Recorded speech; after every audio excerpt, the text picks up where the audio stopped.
Once upon a time, in a cheerful little town called Sunnyside, there lived two best friends, Lila and Max. They loved exploring the meadows, building forts, and sharing secrets under the big oak tree. Their friend Sophie often joined them, giggling and racing through the fields. One chilly morning, Lila and Max noticed Sophie wasn't at school. They learned she was sick with a bad cold, stuck in bed at home.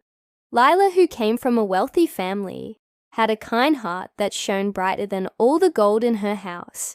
She turned to Max and said, "We have to help Sophie feel better." Max nodded, his eyes sparkling with determination. "Let's make her smile again." That afternoon, Lila and Max gathered supplies. Lila's parents owned a big market, so she picked out the juiciest oranges, a jar of honey, and a soft, cozy blanket. Max, who was great at drawing, made a colorful card with pictures of flowers and sunshine, writing, "Get well soon, Sophie," inside. They trudged through the frosty air to Sophie's small house. When they knocked, Sophie's mum opened the door, looking tired but grateful. "Oh, you sweet kids," she said. "Sophie's upstairs, feeling pretty glum." Lila and Max tiptoed into Sophie's room. She was tucked in bed, her nose red and her eyes droopy.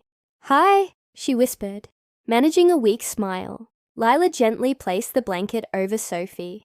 "This will keep you warm," she said softly. Max handed her the card, and Sophie's face lit up as she traced the bright flowers with her finger. "You guys are the best," she said, her voice a little stronger. Lila squeezed the oranges into a glass, mixing in a spoonful of honey. "Drink this," she said. "It's my grandma's secret to feeling better." Sophie sipped the sweet, tangy juice and sighed happily.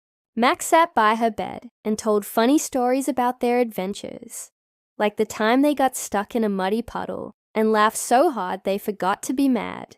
Sophie giggled, her cheeks turning pinker.